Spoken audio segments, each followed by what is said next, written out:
할렐루야.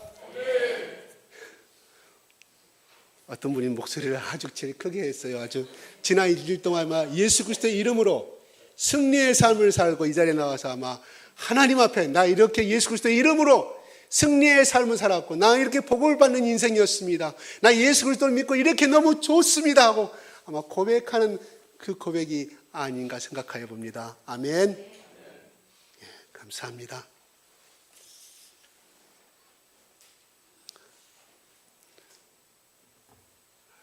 어제 에스라 병장이 패럴림픽 또한 평창올림픽 군인으로서 열심히 나가서 잘 국가를 위해서 충성했다고 보상휴가를 받고 어제 돌아갔습니다. 아마 올 때는 기분이 좋았겠지만 갈 때는 아마 그 고민과 고통을 저는 압니다. 휴가 가지고 돌아갈 때 그 고통스러움은 저는 압니다. 우리 여기 집사님도 잘 아시겠죠. 그냥 그 강원도 꼴짝이 지나갈 때 이 버스가 나는 저 아래 인제 그 호수에 그냥 퐁 빠져버렸으면 좋겠다. 그래서 춘천에 저 군단병원에 후송이나 좀 갔으면 좋겠다 이런 생각을 좀 한 적이 있었어요. 아마 에스라 병장 그 정도는 아니겠지만 굉장히 가기 싫었을 것입니다. 그렇습니다. 우리가 예수 그리스도 안에서 예수 그리스도를 만나기 전에는 보이지 않는 영의 마귀의 밥이 되고 종이 되어서 죄의 노예가 돼서 항상 사는 사람이 우울했고 어두웠고 고통스러웠지만 우리가 예수 그리스도의 피값으로 해방을 얻은 우리는 군대 휴가는 잠시 왔다 잠시 흘러가 버린 휴가지만 그러나 우리는 예수 그리스도의 보혈의 피값으로 이미 예수님께서 2000년 전에 다 이루셨기 때문에 영원한 휴가를 얻은 사람들입니다.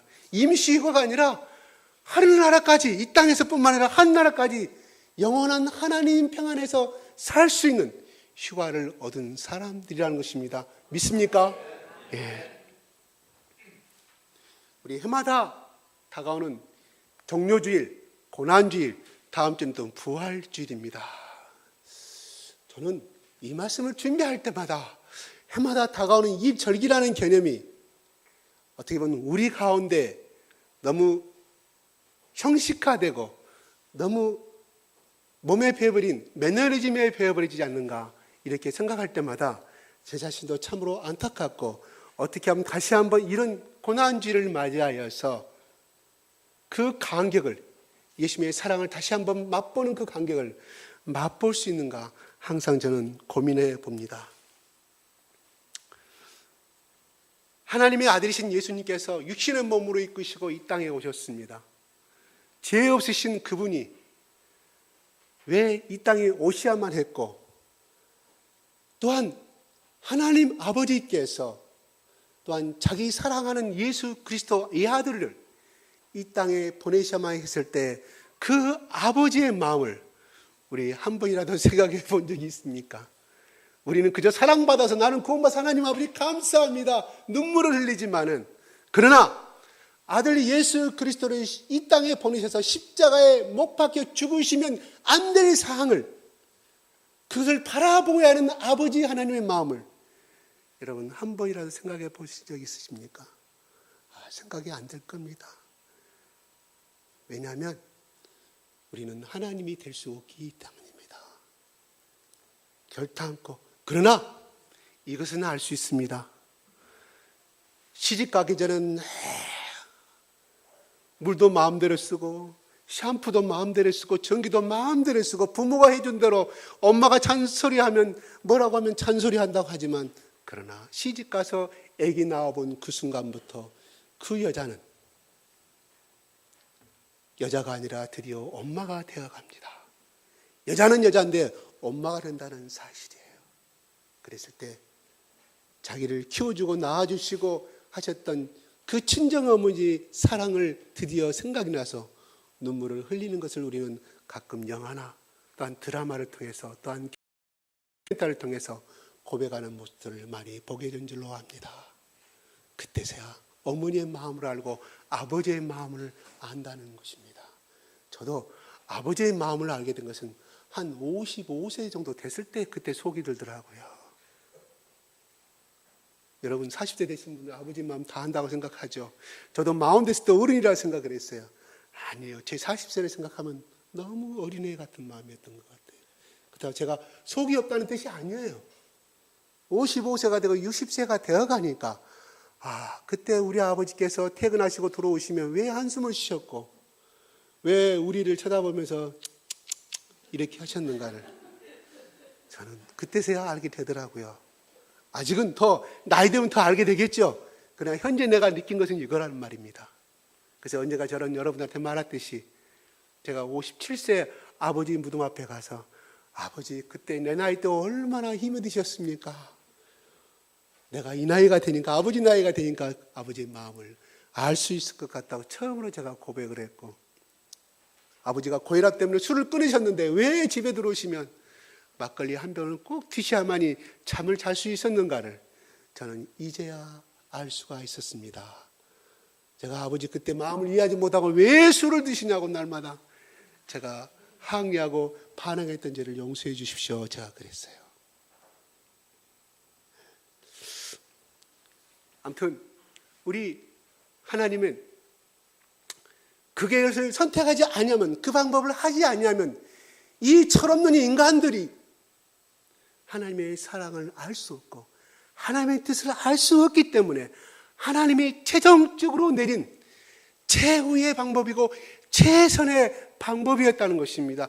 그것이 아니고서는 이 죄 속에서 살아가야 될 또 영원히 지옥 속에 들어가야 할 이 인간들을 구원할 수 있는 방법은 그 이상의 방법이 없었기 때문에 선택하신 방법이라는 것입니다. 하나님이 하늘과 땅을 만드신 그 하나님이 그보다 더 능력이 없어서 그걸 못했을까요? 다른 방법이 없어서 그 방법을 선택하셨을까요? 그 총명하신 하나님이 그 방법밖에 없었기 때문에 그거를 선택하였다는 사실입니다. 그래서 예수님께서 십자가에 매달리실 때 6시간 동안 또한 새벽에 잡히셔가지고 날새기 하시면서 잠 한숨 못 주시고 째찌개 말이시고 여러분 째찌기 49개의 째찌기로 했다고 하잖아요. 세 조각으로. 그래서 그것을 때리면 살점이 뛰어나오고 심지어 독립운동하다가 잡힌 주범들은 그걸로 때리므로 말미암아 내장이 터져 나올 정도로 그렇게 힘든 것이 로마, 그것도 전문적으로 행하는, 그것만 전문적으로 하는 로마의 우리도 군대 가면 통신병이 있고 암호병이 있고 포병이 있듯이 전문적으로 그 평가가 있었어요. 서양만을 쳐들라는. 그 사람들이 때릴 때 오직 노련하게 때리겠습니까? 어떻게 하면 살점이 털어나고 어떻게 하면 엄청난 아픔을 가할 수 있는가를 그들은 고문에 통달했던 사람들입니다. 그 우지간 로마의 군사들이 때릴 때 그 예수님 몸이 어땠을까요? 하는 생각을 하여 봅니다. 갈라디아서 3장 13절은 이렇게 말합니다. 나무 아래 달린 자마다 다 저주 아래 있는 자라고 말합니다. 다시 말해서 율법의 저주 가운데 있는 사람들은 다 영원한 마귀의 밥이 되어서 지옥으로 갈 수밖에 없는 것이 우리의 운명이고 하나님의 정하신 길입니다. 이건 어떤 누구도 그 길을 벗어날 길이 없다는 사실입니다. 그러므로 제가 예전에 이런 말씀을 했잖아요. 성철 스님한테 밑에 있는 기자가 물었습니다. 스님, 죽은다면 어디로 갑니까? 성철 스님이 그랬죠. 유명한 말에 물은 물으다 했지만 그 질문이 답이 아니에요. 어디로 갑니까? 말했을 때 나도 안 가봐서 모른다. 그분이 참 솔직한 말이에요.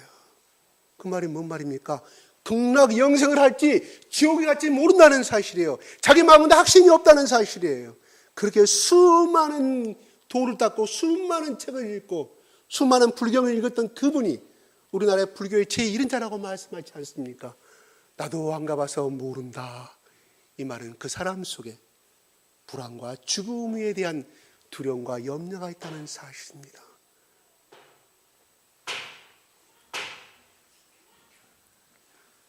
하나님께서는 죄 없으신 어떤 희생의 제물이 아니고서는 우리 인간들의 죄를 청산할 수 없다는 사실을 알기에 바로 하나님은 죄 없으시고 순전하신 예수 그리스도를 통해서만이 우리 인간의 죄값을 청산할 수 있었기에 그분을 희생의 제물로 삼으신 줄 압니다. 28절에 이렇게 말합니다. 예수께서 내가 목마르다고 말씀합니다. 십자가에서 6시간 동안 고통을 당하시고 아침 9시부터 오후 6시가 되기까지 고통을 당하신, 오후 3시가 되기까지 고통당하신 마지막 한마디가 내가 목마르다고 말씀하고 있습니다. 흔히들 우리가 목이 탈 때의 고통을 일컬어서 죽음의 고통이라고 흔히들 말을 합니다. 주님의 십자가의 고통은 우리가 받을 고통이었습니다. 주님은 우리가 지옥에서 영원토록 감당해야 할 고통을 십자가에서 대신 당하시고 있습니다. 그래서 지옥이 우리와 상관없이 되게 만드신 분이 그분이라는 것입니다. 어느 유명한 성인이 열심히 동네에서 우물을 깃고 있는 어느 하인의 모습을 바라보게 됩니다.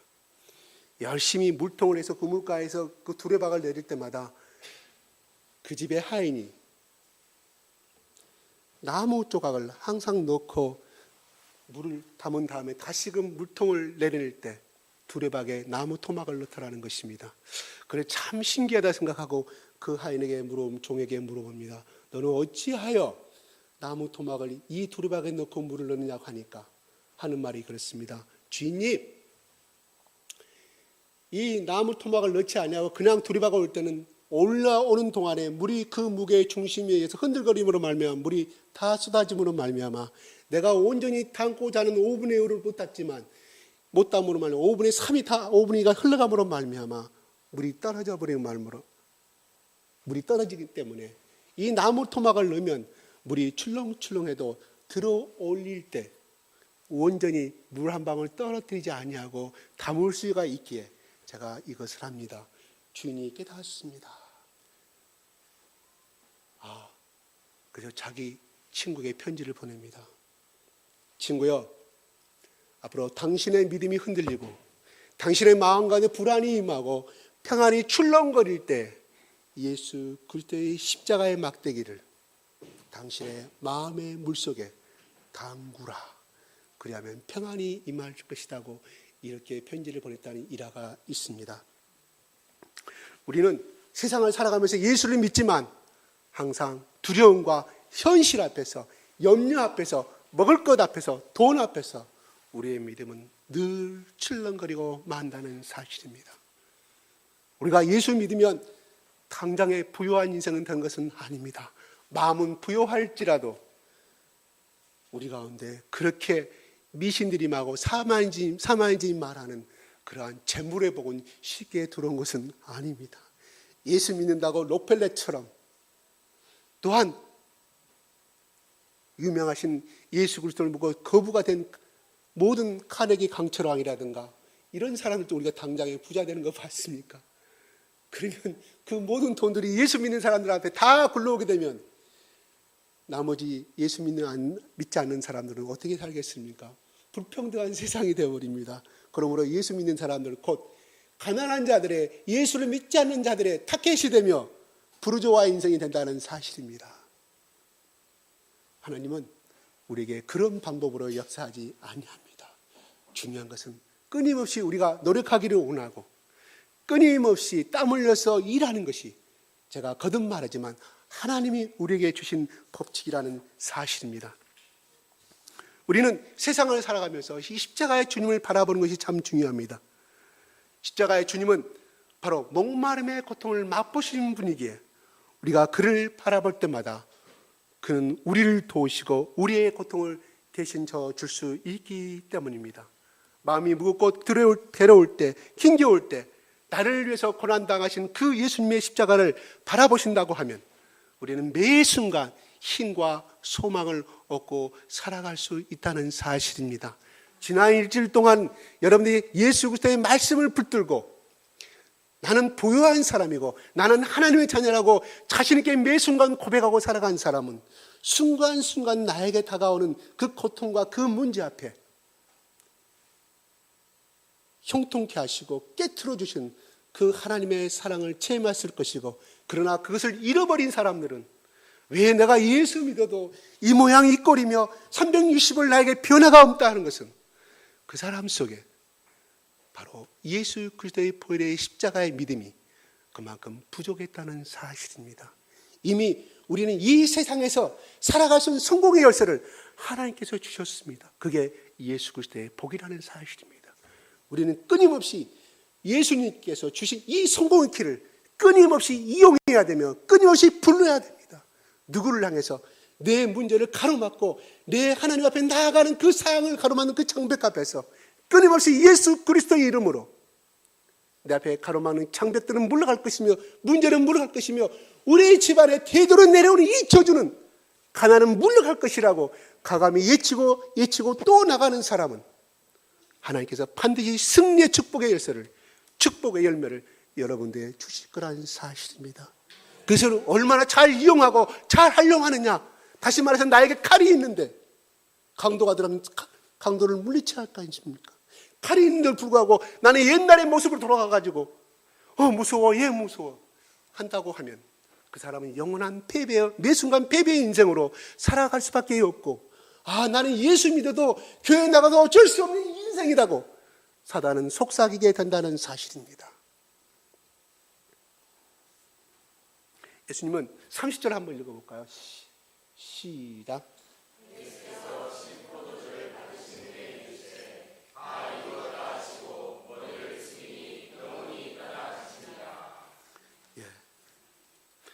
마지막 숨을 몰아 숨쉬기 전에 힘을 다하여 하신 말씀이라고 합니다. 지난주에 제가 작년에 아마 이거 하실 때 의학적으로 제가 다 설명을 한번 해부학적으로 의사가 쓴 걸 제가 설명한 적이 기억나신지를 모르겠습니다. 나중에는 이게 원래 십자가는 우리 그림에 보면은 손에 되어 있잖아요. 근데 손목입니다. 뼈와 뼈가 우리 손목이 두 개잖아요. 뼈 이게 손목의 뼈가 그 사이에다 박습니다. 그리고 발은 우리 사진에 보면 발이 이렇게 해서 여기다 박잖아요. 그게 아니고 발 뒤꿈치에다 때립니다. 그게 그 당시 사형의 방법이고 그 유물이 나오고 있습니다. 내가 오늘 준비한 다음 주에 내가 그림으로 보여드릴게요. 그래서 발 뒤꿈치 박으면 어떻게 되겠어요? 이렇게 돼야 되겠죠. 그죠? 그래서 못이 우리 생각하는 그런 못이 아니라 우리 대장장이들 못 있잖아. 큰 거, 끌 같은 거. 거기다 못 뒤 복숭아뼈 밑에다가 박는 거예요. 그러면 어떻게 됩니까? 우리 모습이 이렇게 되겠죠. 십자가 처형받는 사형수들은 이렇게. 그러면 여기서 보면은 로마의 군사가 예수님의 발을 위로 올린 다음에 못을 박았다는 장면이 나와요. 뭔 말인가 하니 이게 처지게 되면 이게 횡격막이 줄어들어서 이렇게 되면 숨을 못 쉬게 되고 산소 증이 있어요. 산소가 부족함으로 인해서 자연적으로 횡격막이 줄어들면서 죽게 되는. 그래서 보통 사형수들이 가장 길었을 때 48시간, 3일간을 간다고 그래요. 근데 예수님은 오늘 말씀에 6시간이에요. 그만큼 그 대제사장의 뜰에서 고문받았고 또 거기서 침뱉음 받았고 가시면류관 쓰시고 또 째찌개 맞음으로 인해서 피를 그만큼 많이 흘리시기 때문에, 다시 말해서 십자가에 매달리기 전에 피를 그만큼 많이 흘리심으로 말미암아 다른 사형수들보다 빨리 십자가에서 운명하셨다고 학자들은 그렇게 의학적으로 해석을 합니다. 자, 그랬을 때, 그리고 우리 성화는 어때요? 십자가 성화는 여기를 가리고 있잖아요. 다 오월루드입니다. 오월루드. 예수님 모습이 정확하게 성경에서는 성경 본문으로 하게 되면 그냥 실 오라기도 하나도 걸치지 아니한 그 모습 가운데서 모든 사람들이 골고다니게 쳐다보는, 그리고 거기까지 다 드러내야 하는 수모까지 당하시는 그런 모습 속에서 죽어가는 십자가에 달리신 그 예수님이십니다. 그래서 힘이 없으시면 이 다리 숨을 쉴 때마다 숨이 힘들면은 이 발을 딛고 일어설 수가 있다는 거예요. 그러면 숨을 더 쉬게 되죠. 왜? 호파에 산소량이 많이 들어오기 때문에. 그래서 사형수들이 이렇게 했다가 다시 죽을 것 같으면 이렇게 딛고 일어서고. 그래서 예수님의 모습은 이렇게 왼쪽으로 무릎이 약간 구부린 다음에 이런 식으로 죽었다는 것이 정설입니다. 예수님이 지금 그 모습 속에서 기다렸다는 것을 매달리고 있는 모습입니다. 근데 중요한 것은 다 이루었다는 이 짤마디 속에는, 이 단어 한마디 속에 성경의 66권의 진리 속이 다 담겨져 있다고 성경학자들은 그렇게 말합니다. 창세기부터 요한계시록까지의 모든 내용이 다 들어있다고 말합니다. 십자가 주변에 있던 로마 군사들과 그 모든 구경꾼들한테는, 야, 저 사람이, 저 예수가 비명을 지르는구나, 이제 곧 죽게 됐구나, 비명을 지른다는 비명의 소리로 들었을지는 모르지만, 또한 한 맺힌 절기처럼 들었을지는 모르지만, 그러나 예수님께서 그 말은 승리의 예침이었다고 말씀합니다. 이것은 나는 이겼다, 이 배경 속은 나는 이겼다, 나는 내 사명을 다 해냈다, 나는 이 땅에 와서 하나님이 아버지께서 나에게 주신 모든 소명을 다 이루었다는 고백의 예침이요 승리의 예침이라는 것입니다. 그들이 봤을 때는 처참한 모습이고 슬픈 자의 모습이고 죽어가는 자의 모습일지는 모르지만, 그러나 예수 그리스도와 하나님께서 보시는 이 장면은, 아, 나는 다 이루었고, 나는 이 땅에서 내가 인생의 목적이 무엇이었으며 내가 온 이 그 길을 다 겪었음으로 말미암아 나는 행복한 인생임을 선포하고 있다는 사실입니다. 참으로 역설적인 이야기입니다. 우리 십자가의 죽음은 우리는 슬픔과 고난만 생각하지만, 물론 고난이고 슬픔입니다. 그러나 그 배경 뒤에 역설적에는 바로 승리의 예침이었다는 사실입니다. 그게 왜 그랬을까요? 하는 것입니다. 우리가 십자가의 길은, 그 길을 알고는 갈 수 없는 것이 십자가의 길이라고 합니다. 자, 모든 사람들이 예수를 믿고 또한 교회의 직책을 받기를 원하고 또한 예수 믿는 것을 자랑스럽게 생각합니다. 우리는 영광만을 생각하고 기쁨만을 생각하고 열매를 얻어먹기는 좋아하지만은, 그러나 그 열매가 맺히기까지는 많은 고난과 많은 역경이 있다는 사실을 우리는 잘 압니다. 그러나 중요한 것은 우리가 여건과 고난은 싫어한다는 사실입니다. 거기에 나타나는 열매를 좋아하는 사실이지만, 그러나 그것을 얻기 위해서 그 길을 가라고 하면은 나는 싫습니다. 그래서 많은 사람들이 접대받기를 원하고 존경받기를 원하고 명예받기를 원하고, 그 당시에 그때 유대인들과 사두개인과 대제사장들의 모습이었습니다. 그러나 예수님이 선택하신 것은 그 넓은 길을 선택하신 것이 아니라 남이 가지 아니한 그 좁은 길을 선택하신 분이 우리 영광의 예수 그리스도인 줄로 믿습니다. 마태복음 26장 39절에 이렇게 말합니다. 내 아버지여 만일 할만하시거든 이 잔을 내게서 지나가게 하옵소서 했던 말씀을 우리는 너무나 잘 알고 있습니다. 겟세마네 그 유명한 기도입니다. 그러나 주님은 십자가의 길을 가는 것만이 하나님의 뜻이라는 것을 분명히 알고 있었기 때문에 예수님은 그 길을 향해서 묵묵히 가셨고 6시간 동안 말 한마디 안 하시고 침묵으로서 그 고통을 그냥 십자가 위에서 그렇게 받아들이고 있는 것을 바라보게 됩니다. 주님은 십자가에서 여러 시간을 고생하시다가 이제 하나님 앞에 갈 시간이 다 되어가는 춤을 본능적으로 느끼셨습니다. 그때 주님의 마음에는 놀라운 기쁨이 솟구쳐 올랐을 것입니다. 드디어 다 해냈구나, 다 이루었다. 이 예침 속에는 사명을 다 이룬 기쁨이 들어있다는 사실입니다. 요한복음 4장 24절에 6장 10절에 이렇게 말합니다. 내가 예수 그리스도가 이 땅에 오신 가장 큰 기쁨이 무엇이있는가? 바로 하나님의 뜻을 이루는 것이라고 고백하고 있습니다. 예수님은 바로 십자가에 지신 하루 전날에 요한복음 15장 11절에 이렇게 말합니다. 내가 이것을 너희에게 이름은 내 기쁨이 너희 안에 있어 너희 기쁨을 충만하게 하려 함이라고 그럽니다. 내 기쁨이 너희 안에 있어. 바로 적어도 십자가에 바로 잡히시는 전날, 그 전날의 저녁에 몇 시간 전에 내 기쁨이라고 말하고 있습니다. 내가 이 밤이 지나가면 십자가에 못 박혀 죽을 것을 아시는 그 예수님께서 내 기쁨이 너희 안에 있어라고 이르게 하려고 이 말씀을 전하고 있다고 말합니다. 어떻게 내일 그냥 운명 가운데 죽어야 할 운명이 아니라 칼에 의해서 죽어야 될 그 운명의 그 목숨을 아시는 그 예수님께서 어떻게 내 기쁨이라고 말하고 있겠습니까? 십자가에 처형을 둔 사람 앞에서 무슨 기쁨이 있겠습니까? 그러나 우리 예수 그리스도의 안에는 기쁨이 있었다는 말씀입니다. 이것은 하나님의 뜻을 온전히 알고 그 뜻을 행하는 자만이 느낄 수 있는 기쁨이라는 사실입니다. 나에게 주신 소명이기에 나는 하나님 앞에 그저 종이고 하나님 뜻대로 살아갈 운명이기 때문에 예수님은 그렇게 기쁨으로 감당했다는 것을 우리는 알 수가 있다는 것입니다. 우리가 삶이 힘들어도 예수님 때문에 핍박받고 예수님 때문에 고난받은 것에 대해서 우리는 이러한 예수님처럼 내 안에 기쁨이 넘쳐서 내가 형연할 수가 없다는 이런 기쁨의 고백을 다 하시기를 주님의 이름으로 축원합니다.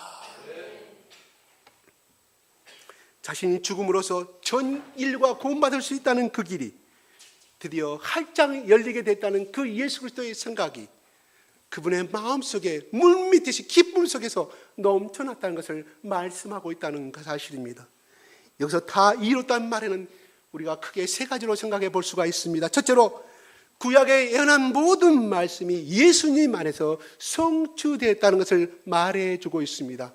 두 번째로는 세상을 구원하는 하나님의 계획이 완성이 되었다는 것을 말해주고 있습니다. 세 번째로는 예수님께서 십자가의 죽으심으로 말미암아 하나님의 사랑을 알리는데 성공했다는 것을 말하고 주고 있습니다. 내가 죽음으로 인하여 너희들아 하나님이 이렇게 너희를 사랑하고 있다는 사실을 너희들이 이제서 알게 될 것이다. 그 기쁨 속에서 다 이뤘다고 말씀하고 있다는 사실입니다. 로마서 5장 8절은 바울은 이렇게 말합니다. 내가 죄인 가운데 있었을 때에 하나님께서 우리에게 자기의 사랑을 이미 확증하셨다고 말합니다. 우리는 예수 믿기 전에 2000년 전에 예수 그리스도의 십자가의 죽으심으로 말미암아 하나님께서 우리에게 얼마나 사랑하고 있다는 사실을 이미 증거하고 있다는 사실을 바울은 고백하고 있다는 것입니다.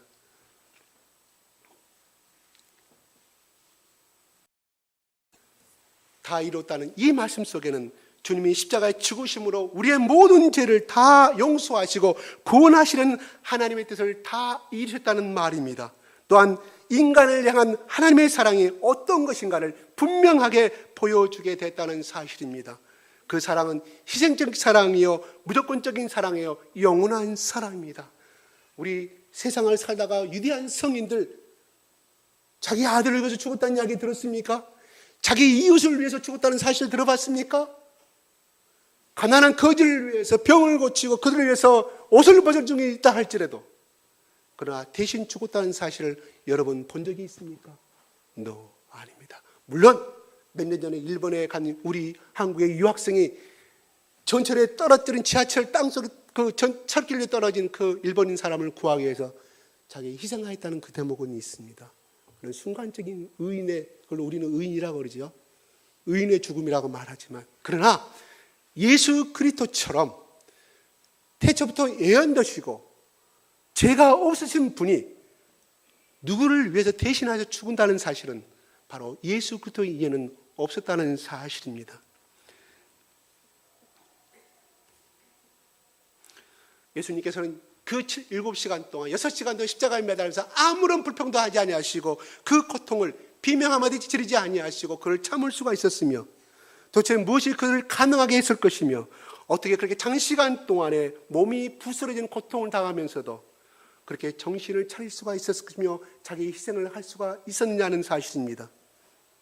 예수님은 그 모든 고통을 인간을 사랑하시는 그 사랑의 가슴으로 흡수하시면서 홀로 그 모든 고통을 견디셨기 때문에 그것이 가능했다는 사실입니다. 예수님이 그 고통만, 그 순간만을 견디시면은 우리가 고통받지 않아도, 우리가 지옥에 가지 않아도 되기 때문이라는 사실입니다. 이것이 바로 우리를 향한 하나님의 사랑이요 예수님의 사랑입니다. 이와 같이 사랑은 강합니다. 위대합니다. 거룩합니다. 사랑 때문에 죽음의 고통을 당하면서도 비명을 지르지 않을 수 있었고, 사랑 때문에 고통 가운데서도 그는 참을 수가 있었다는 사실입니다. 그래서 어떤 학자는 이렇게 표현합니다.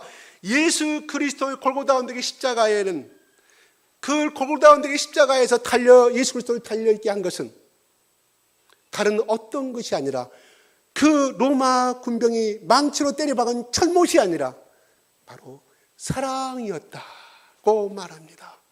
십자가에 매달리게 할 수 있었던 것은, 그 참고 할 수 있었던 것은 예형적으로 봤을 때는 십자가에 못 박힘이었지만은, 그러나 사랑의 못이, 사랑이라는 그 무기가 바로 십자가에 매달릴 수가 있었다고 학자는 그렇게 표현해 주고 있습니다. 예수님은 십자가를 통해서 하나님의 놀라운 사랑을 우리에게 알려주는데 성공하셨습니다. 그러므로 말미암아 다 이루었다고 외치고 있습니다. 여러분, 예전에 제가 몇 년 전에 6.25 전쟁 때 미 군목이 피난길에 강원도를 지나갈 때 그 부부가 애기 울음소리 듣고 한 이야기를 제가 여러분에게 들려준 적이 있을 것입니다. 꽁꽁 그 다리 밑으로 내려가니까 그 피난민의 어머니가 아기를 낳아가지고 아기가 죽을 것, 자기 모든 옷을 감싸고 자기는 알몸으로 죽어버리. 그래서 그 아기를 끌어안고 그 어머니는 돌로 대신 묻어주고 이렇게 미국으로 피난 갈 때 데리고 가는 그 어린아이 이야기 제가 들려준 적이 있죠. 그 어머니의 사랑은, 그 엄마의, 그 아기를 낳은 그 엄마의 사랑이 누가 가르쳐 줬을까요? 아니죠. 그 속에 들은 엄마의 아기에 대한 그 본능적인 DNA의 사랑이 그 아기를 살려야만이, 자기는 죽어도 그 아이를 살려야만이 되기 때문에 그렇게 하였다는 사실입니다. 그는 누구에게 배운 것도 아니고 누구에게 가르침을 받은 것도 아니지만 바로 우리 인간은 하나님의 속성을 닮은 사람이기 때문에 바로 하나님처럼 바로 그 어머니가 그 아기를 살릴 수가 있었던 것처럼 우리 하나님도 바로 자기를 낳아주는 우리의 모든 이 백성들을 자기의 자녀 삼고 싶어서 다시 자기 가슴으로 품고 안으시고 싶어서 바로 자기의 분신인 아들 예수 그리스도를 그렇게 희생시켰다는 사실입니다. 여러분, 자식이 부모를 위해서 대신 죽었다는 말은 없습니다. 자식이 부모를 위해서 간을 이창식 콩팥을 이식하였다는 말은 대서특필이 됩니다. 왜냐하면 귀한 사건이라 그렇습니다. 가끔 한 번씩 있는 일이기 때문에 그렇습니다. 그러나 부모가 자식을 위해서 희생하고 헌신한 것은 그냥 늘상 자주 볼 수 있는 것이기 때문에 대서특필되지 아니합니다. 부모가 자식을 위해 대신해서 죽겠다고 법정에서 애원복원하고 하는 우리는 장면들을 많이 보지만 자식이 재판장 앞에 가서 내 부모 대신에 나를 죽여달라고 하시는 장면은 우리는 들어본 적이 없습니다. 바로 부모는 자식을 사랑하기 때문에 그렇게 할 수가 있다는 사실입니다. 그 사랑이 바로 사형수의 아들을 대신해서 죽을 수 있는 마음이 우러났다는 사실처럼 바로 우리 예수 그리스도의 마음은, 하나님의 마음이 바로 이렇다는 사실입니다. 누가 이미 예수 그리스도께서 십자가에 휘둘리심을 말미암아 우리를 정죄할 수가 없습니다. 누가 우리를 대적할 수 있겠습니까? 누가 우리를 이 그리스도의 사랑에 떼어놓을 수 있겠습니까? 장차 주님과 누려야 할 이 영광을 아무도 빼앗을 자가 없음을 사도 바울은 외치고 있습니다. 예수님이 우리를 붙잡고 계셨고 예수 그리스도의 보혈의 피를 성령을 통하여서 우리 가운데 뿌려주셨기 때문입니다. 그러므로 예수님의 십자가로 앞으로 더 가까이 나아갈 때 우리는 끊임없이 예수의 사랑을 맛볼 수가 있으며 승리할 수가 있다는 사실입니다. 이 예수 그리스도께서 다 이뤘다는 이 말씀 속에는 우리의 소망과 생명이 있다는 사실입니다. 그 외침 속에는 우리의 구원이 담겨 있다는 사실입니다. 그 외침 속에는 우리는 순간의 절망 속에서도, 순간의 저주 속에서도 다시금 일어날 수 있는 소망을 갖게 된다는 사실입니다.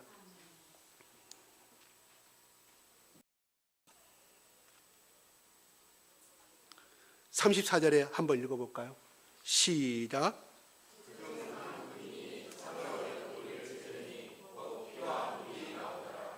예, 창으로 찔렸다는 대목이 나옵니다. 자, 35절 읽어보겠습니다. 그 다음에 시작.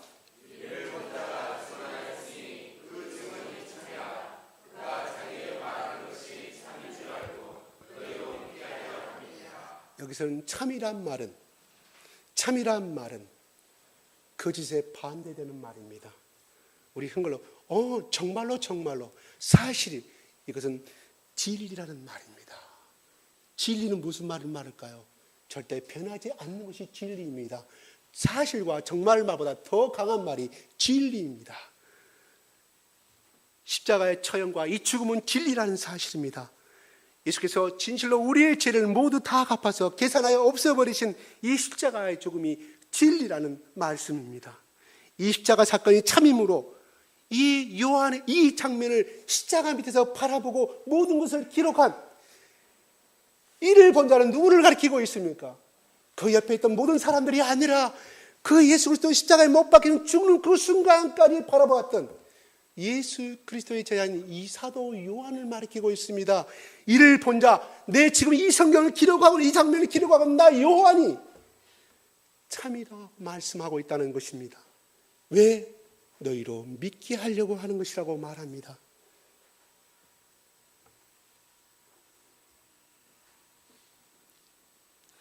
바로 사도 요한은 이 모든 장면을 기록하고 세세하게 기록하는 이 목적은 바로 너희 인간들아 모두 제사함 받고 구원받으라는 간곡한 사도 요한의 간절한 예침이 담겨져 있다는 사실입니다. 그가 뭐 때문에 그 호롱불 밑에서 양피제단 이 그릇을 쓸까요? 잘 내려가지 않은 한자 한자의 그 히브리 언어가 얼마나 힘든데 그 노인이 이것을 기록할 때 그는 30살의 청년이 아니라 70세 이미 80세와 100발의 허연 노인이 돼서 그때 그 장면을 30년 전에 일어난 40년 일어난 그 장면을 생각하면서 하나하나 기도하는 마음으로 하나하나 보혈의 피를 떨리는 하나하나의 그 심정을 가지고 기록하였다는 사실입니다. 너희들아, 너희 유대인 인간들아, 제발 좀 이 예수 그리스도가 하나님의 아들이었고 너의 죄를 위해 십자가에 죽으셨고 성경의 모세오경에 기록한 야곱을 통하여서 이삭을 통해서 예언한 이 예수 그리스도가 바로 이 사람임을 제발 알아달라고 간절한 애침으로 기록하였다는 것을 요한은 말씀하고 있습니다. 요한은 얼마나 겸손한 사람입니까? 자기란 사실을 드러내지 아니합니다.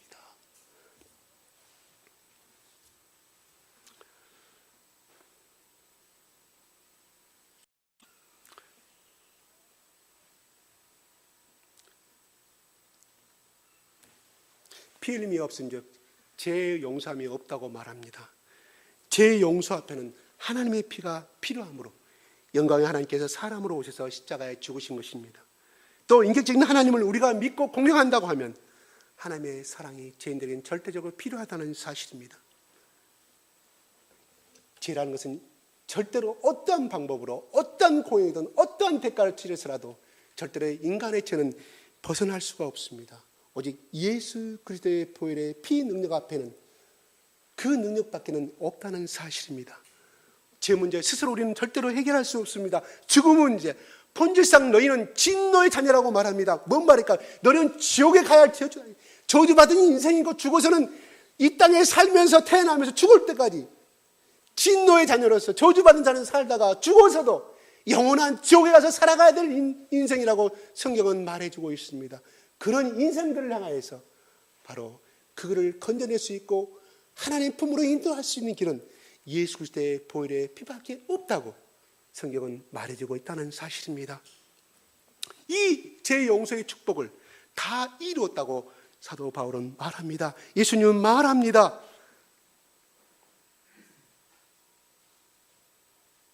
갈라디아서 2장 20절에 이렇게 말합니다. 내가 그리스도와 함께 십자가에 못 박혀 죽었나니 그러므로 이제는 내가 산 것이 아니요 내 안에 그리스도께서 사신 것이라.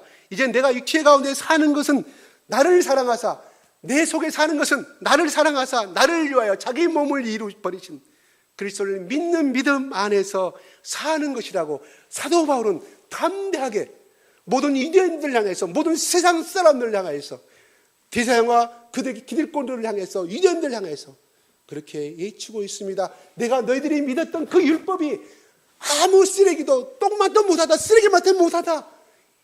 바로 하나님의 아들 예수 그리스도가 내 안에 삶으로 말미암아 나는 그 믿음 안에서 내가 이 세상을 향하여 살아간다고 사도 바울은 담대히 외치고 있다는 사실입니다. 그는 예수 그리스도의 생명과 예수의 보혈의 가치를 절대적으로 만난 사람이기에 그는 누구를 만나든 간에 자기의 그리스도의 철학을 고백하지 아니하고 아리스토텔레가 말했던 그런 모든 철학을 다 통달한 사람이지만 그런 것을 일제 꺼내지 아니하고 그리스 사람들을 만났을 때 안테네에 가가지고 처음에는 자기의 지식을 자랑하기 위해서 철학으로 변론하였는데 아무도 그 변론을 받아들여 자기가 그 변론을 이겼지만 아무도 예수 그리스도를 받아들이지 아니하다는 사실입니다. 그가 깨달은 것이 나는 예수 그리스도 이외에는 절대 복음을 증가하지 아니하리라 하고 예수의 보혈의 피의 십자가를 그들 가운데 전했을 때 그들이 녹아나고 회개하고 복음의 역사가 아니고 그 복음의 말씀이 떨어지는 곳에 교회가 세워짐을 바울은 채먹고 그로 말미암아 내 안에서 오직 예수 그리스도가 존귀되기를 원하며 영광이 되기를 원하며 나는 뒤를 돌아보지 않고 오직 그리스도의 표대를 향하여서 나는 나아간다고 말했습니다. 내가 가말리엘 문화의 제자고 나는 유명한 그 당시에 서울대를 나오시고 하버드대학을 나온 그 가말리엘 문화 아닙니까? 다 쓰레기로 배설물이 뭡니까? 똥으로 해겠다는 사실입니다. 똥물로 해겠다는 사실입니다. 모든 명예 나는 로마 시민권을 다 버렸다고 말합니다. 오직 예수 그리스도를 표대 삼아서 자기 인생은 달려가는 길이라고 고백하였다는 사실입니다. 기도하겠습니다.